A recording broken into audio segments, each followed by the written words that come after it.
ఆయన జన్మించేటప్పుడు దేవదూతలు వచ్చి ప్రజలందరికీ సువార్తమానం చెప్పడము, గొల్లలకి సమాచారం చెప్పడము, ప్రభువారు పుట్టక ముందు నుంచి కూడా దేవదూత వచ్చి సృష్టికర్త అనే దేవుడు మానవుడిగా వస్తున్నాడు, నీ గర్భంలో ఆయన ప్రవేశిస్తాడని చెప్పడానికి దేవదూత ఫస్ట్ నుంచి కూడా సమాచారం చెప్పింది అనమాట ఈ విషయం. అలాగే యేసయ్య సృష్టికర్త అనే దేవుడు రాజుల కుటుంబంలా కానీ, అధికారుల కుటుంబంలా కానీ, ధనవంతుల కుటుంబంలో కానీ మంచి వీళ్ళలో పుట్టాలి అనేసి అనుకోలేదు.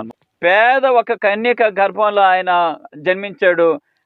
మరియమ్మ పేదరాలే, అలాగే యేసేపు కూడా చాలా పేదోడే.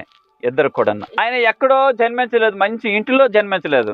ఆయన జన్మించేటప్పుడు ఎక్కడ ఇల్లు కూడా లేదు.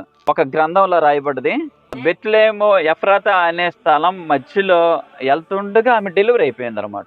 ఈ త్రోవలోన ఏ స్థలం లేదు, ఏటి లేదు, అక్కడ త్రోవ మధ్యలో ఆమె డెలివరీ అయింది.